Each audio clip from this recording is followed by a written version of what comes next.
درود میفرستم خدمت همه شما دوستان و همراهان. اینجا کانال رازه و من فراز هستم. خوشحالم هستم از اینکه پر انرژی هستم. خوشحالم از اینکه امروز میتونم یه مقدار کنترل کنم افکار خودم و اجازه ندم افسار گسیخته برای خودش تصمیم بگیره، اون هم به واسطه یه درک و آگاهی که پیدا کردم و اون چیزی که فکر میکنم درست هست و توانایی انجامشو دارم. خیلیاتون اینجوری هستید، خیلیاتون توانا هستین، خیلیاتون قدرتمند هستین. تشکر من به خاطر اینه که یه روزی نسبت بهش هیچ گونه نه درکی داشتم نه شناختی داشتم و تازه از موقعی هم که درک و شناختم نسبت بهش پیدا کردم خیلی از مواقع توانایی اجراشو ندارم. خیلی از مواقع این قدرت که بخوام اون کاری که درسته رو بخوام انجام بدم تواناییشو ندارم. به هر حال قراره که اصلاح کنیم رفتار و طرز برخورد خودمونو. قراره که هر روز یک نفر بهتر، یک نسخه بهتر از دیروز خودمون باشیم. خیلی از مواقع فقط خود من اینجوری بودم که یک کاری رو انجام میدادم به اشتباه و بعد میگفتم متاسفم و میگفتم دیگه تموم شد، دیگه چیکار باید بکنم، همین بسته دیگه. دوباره یک گند دیگه میزدم، دوباره میگفتم متاسفم و میگفتم که بابا ببین من چقدر صداقت دارم، چه آدم خوبیم، عذرخواهی دارم میکنم. بعد صورتم هم اینجوری مظلوم میکردم که طرف مقابل حالا یا خانواده بوده یا پارتنر بوده یا محیط کار بوده یا جامعه بوده، هر کسی. بعد میگفتن که از این سوء استفاده میکردم که نگاه کن فراز صداقت داره میگه متاسفم، پس دیگه بس کن دیگه. بعد که یعنی بعدها آگاه شدم دیدم نه، این فرار رو به جلو این که بگی متاسفم. شما وظیفه داری مسئولیت اشتباه خودتو بپذیری. آقا فراز شما موقعی که میای میگی متاسفم این یک اقرار کلامیه واسه این که بخوای طرف آروم کنی، گرچه که خیلی خوبه، خیلی زیبنده است، خیلی عالیه، خیلی جامع هست، ولی کامل نیست. زمانی که مسئولیت یک رفتار اشتباه رو بپذیرم در صدد تکرار نکردنش برمیام، در تلاش هستم که دوباره اون اتفاق نیفته و اگر دوباره اتفاق افتاد انقدر حالم بد میشه که دیگه بیشتر بخوام مراقبت کنم که تکرار نشه. پس از خداوند بابت درک و آگاهی که بهمون داره میده که بخوایم بپذیریم مسئولیت زندگی خودمون رو بپذیریم تشکر میکنم و اینو مدیون درک و آگاهی هستم که خداوند در اختیارم قرار داده و یعنی چیزی نبوده که من تلاشی واسه دونستنش کرده باشم و فقط گاردم باز بوده برای دریافتش. البته این چیزی که دارم میگم خیلیاتون بهتر از من هم میدونید، هم در عمل کردش از من خیلی بهتر هستید و من فقط دوست داشتم تجربه امروز خودم رو بگم و این که بگم فکر میکنم یه کوچولو بهتر شدم. آره دوست داشتم اینو به شما بگم. با چنین مقدمه‌ای خواستم ذهن خودم رو آماده کنم که اگر امروز کار مثبتی توی زندگیم داره رخ میده، من آدم زرنگی نیستم، من آدم خفنی نیستم، من آدم آگاهی خیلی نیستم. این فقط و فقط لطف خداونده. اونه که حواسش به منه، اونه که منو آگاه میکنه تو لحظه که من تصمیم بهتر رو بگیرم. چرا؟ چون معتقدم که خدای من، پروردگار من، آفریدگار من، هر اسمی که داره در لحظه همراه منه و اونه که کمک میکنه تصمیمات درست‌تر و بهتر رو در لحظه بگیرم. میخوایم فرکانس ذهنمون رو تنظیم کنیم روی امید. امید به بهتر شدن، امید به شرایط بهتر جور شدن، امید به این که شاید یه روزی برسه که هیچ تغییری در بیرون به وجود نیاد، ولی یک دفعه متوجه بشم همه چی داره خوب پیش میره. فرکانس ذهن خودمون رو میخوایم تنظیم کنیم روی شادی، روی حال خوب، روی آرامش، روی آسایش. با چنین طرز فکری من چند ثانیه سکوت میکنم تا تو رفیق جانم بتونی تمرکز کنی.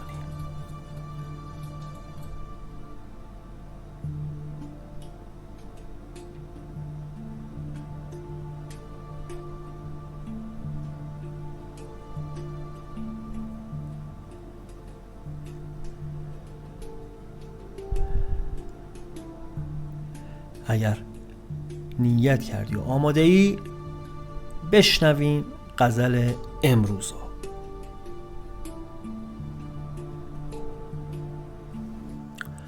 مسلمانان، مرا وقتی دلی بود که با وی گفتمی گر مشکلی بود. به گردابی چو می افتادم از غم، به تدبیرش امید ساحلی بود. دلی همدرد و یاری مصلحت بین، که استظهار هر اهل دلی بود. ز من ضایع شد اندر کوی جانان، چه دامنگیر یارب منزلی بود. هنر بی عیب حرمان نیست، لیکن ز من محروم تر کی سائلی بود. بر این جان پریشان رحمت آرید، که وقتی کاردانی کاملی بود. مرا تا عشق تعلیم سخن کرد، حدیثم نکته هر محفلی بود. مگو دیگر که حافظ نکته دان است، که ما دیدیم و محکم جاهلی بود. بریم با هم سراغ تعبیر و تفسیر این غزل از حافظ شیرازی. در ابتدا بگم که غزل 217 حافظ، غزلی که درش حضور داریم، در ایام پختگی حافظ سروده شده و خودش میاد به اون تغییر و تحولاتی که در اثر عشق در عشق به وجود اومده داره اشاره میکنه و داره اونو بازگو میکنه و از نقش عشق در زندگی خودش داره میگه. مسلمانان، مرا وقتی دلی بود که با وی گفتمی گر مشکلی بود. میگه من وقتی دلی داشتم که اگر دوچار مشکل میشدم باهاش در میون میذاشتم و مشورت میکردم. به گردابی چو می افتادم از غم، به تدبیرش امید ساحلی بود. اگر از شدت اندوه، غم، گرفتاری، حال بد، کینه، رنجش، حسادت، غبطه، داخل پرانتز بهت یک کلمه بگم، نقص اخلاقی، توی گرداب غمی فرو می رفتم، با چاره اندیشی اون دل امید رهایی و رسیدن به ساحل نجات رو پیدا می کردم. توی بیت 8، توی بیت آخر این غزل که میگه مگو دیگر که حافظ نکته دان است، که ما دیدیم و محکم جاهلی بود. میگه از این به بعد دیگه نگین که حافظ نکته سنجه، دیگه برای همه آشکار شده که او هیچی نمیداند و نمیداند و نمیداند. بریم ببینیم چی برای امروز من و تو داره این غزل. پیام میخواد بگه که یه مقداری دلخوری، دوست داری غر بزنی.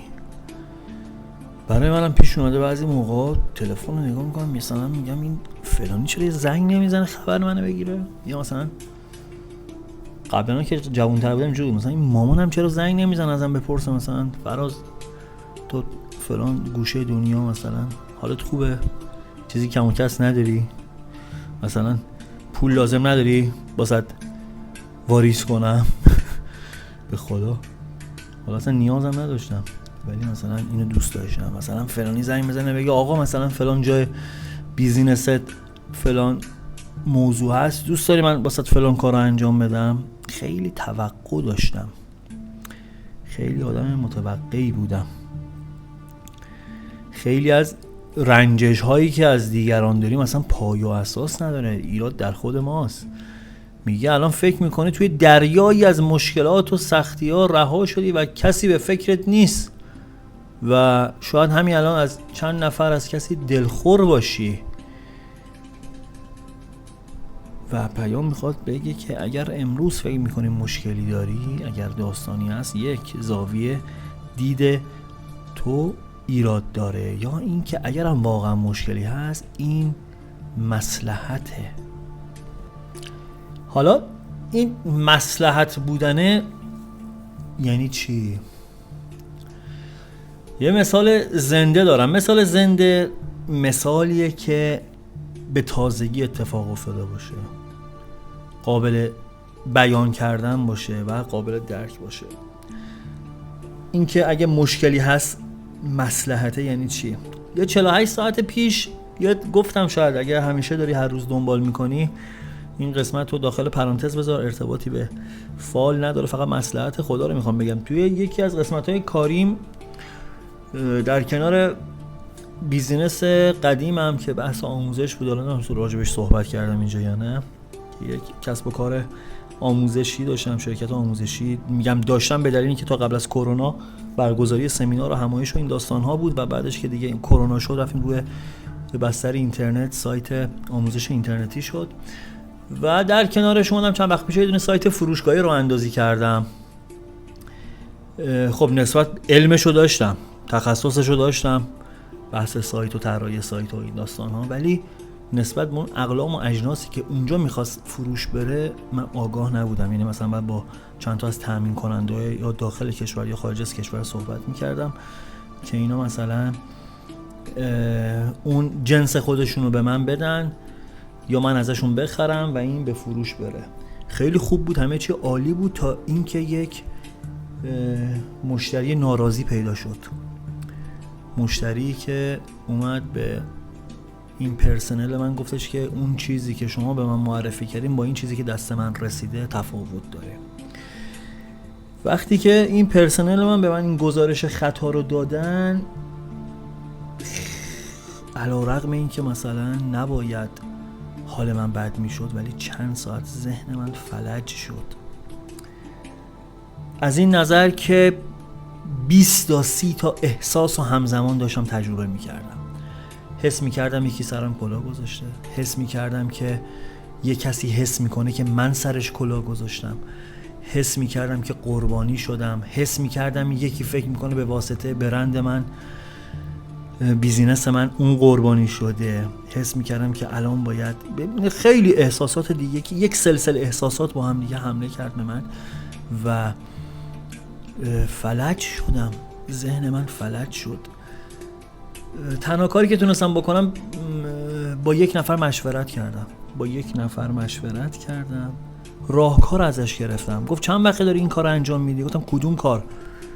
من مثلا 13 سال 14 سال تو حوزه کاری خودم مثلا تجربه دارم. گفتش نه، فروش این محصول. گفتم شاید 2 هفته است. گفتش که خب اون نفری که داری باهاش کار میکنی کیه چیه؟ گفتم اونو من میشناسم چندین و چند ساله. گفت بهش خبر دادی این گزارش خطا که واسه تیکت اومده؟ گفتم نه. گفتش هنوز به اون نگفتی ولی به من گفتی؟ گفتم که خب چی میخواد بهم بگه؟ گفت تو اصلا چرا داری انقدر زود قضاوت میکنی؟ بهش یه اطلاع بده. گفتم باشه پس بذار با اون صحبت کنم بعد به تو زنگ میزنم. با تامین کنندم صحبت کردم، گفتش آره اشتباه شده ظاهرا و بلا فاصله یه دونه کد به من داد. گفتش اینو بفرست واسه طرف و طرفم تشکر کرد بابت پیگیری. حالا همه این کارا رو کی داره انجام میده؟ پرسنل من داره انجام میده. من فقط شاهد این قضایا هستم که کی داره به کی چی میگه. اینا در عرض 1 ساعت 2 ساعت همه چی درست شد. جنس قرار شد مرجوع بشه قبل از اینکه پول طرف عودت داده شد و اون محصولی که طرف میخواست بدونی که پولشو واریز کنه ما واسش ارسالش رو انجام دادیم. فیش ارسالش که از انبار میخواد خارج بشه من فرستادم و همه چی خوب شد. مصلحت تو چی بود؟ این که یک اشتباه پیش بیاد، من نسبت به اون تامین کننده آگاه تر بشم، نسبت به اون جنس و کالا آگاه تر بشم و همه چی یک نظمی پیدا کنه. از همه چی مهمتر من یک تجربه کسب کنم. پرانتز رو میبندیم. به واسطه یک سری از اشکال‌ها، یک سری از اشتباهات، یک سری از ارتباطات نادرست تجاربی به وجود میاد که به شدت ارزشمنده و با پرداخت یک بهای بسیار به شدت کوچیک یا به لحاظ اخلاقی یا به لحاظ مالی میشه جلوی یک سری از اتفاقات و اشتباهات خیلی بزرگتر رو گرفت. از همه چی مهمتر میشه یه درسی گرفت. اگر امروز مشکلی توی زندگیت هست، به جای اینکه بخوایم قُر بزنیم، بیا بگرد ببین قراره با وجود این اشکال و اشتباه چی درس بگیری. همه چی حل میشه، همه چی به شدت خوب میشه، به شرط اینکه نسبت بهش آگاه باشی. حتی تو حال بدی یک درس نهفته است. پیام اینو گفت که اگر امروز مصائبی تو زندگیت هست، به خاطر بی‌توجهی خودته و با اون هوش و درایتی که از خودت سراغ داری، خیلی خوب میتونی از این دردسر رها بشی و هنوز هم دیر نشده و یک تصمیم درست باید برای نجات خودت بگیری. نجات که میگم، درسته صحبت مرگ و زندگی نیست، ولی بعضی از اتفاقها برای ما فلج کننده است. مثال زنده‌شو همین الان زدم. یک اتفاق به شدت کوچیک، به شدت پیش پا افتاده رخ داد، ولی ذهن من فلج شد و وقتی اینو داشتم به اون دوستی که باهاش مشورت میکردم میگفت این خیلی پیش پا، این خیلی ساده است توی بحث این موضوع، ولی انقدری که من مثلا به مشتری مداری اهمیت میدادم، برای خودم 1000 تا سناریو عجیب غریب بافتم و فقط اون لحظه تونستم با یک نفر صحبت کنم، میگم آقا راهکارش چیه؟ دیدم اصلا مشکلی نبوده، چند تا هماهنگی نیاز بوده. فقط اینو گفتم شاید تو هم امروز فقط به یه چند تا هماهنگی نیاز داشته باشی که راه نجات برات پیدا بشه. به فکرش افتادی؟ و همونجوری که حافظ بهش اشاره میکرد، اگر عشق به سراغت اومد استقبال کن که باعث رشد و تعالی تو میشه.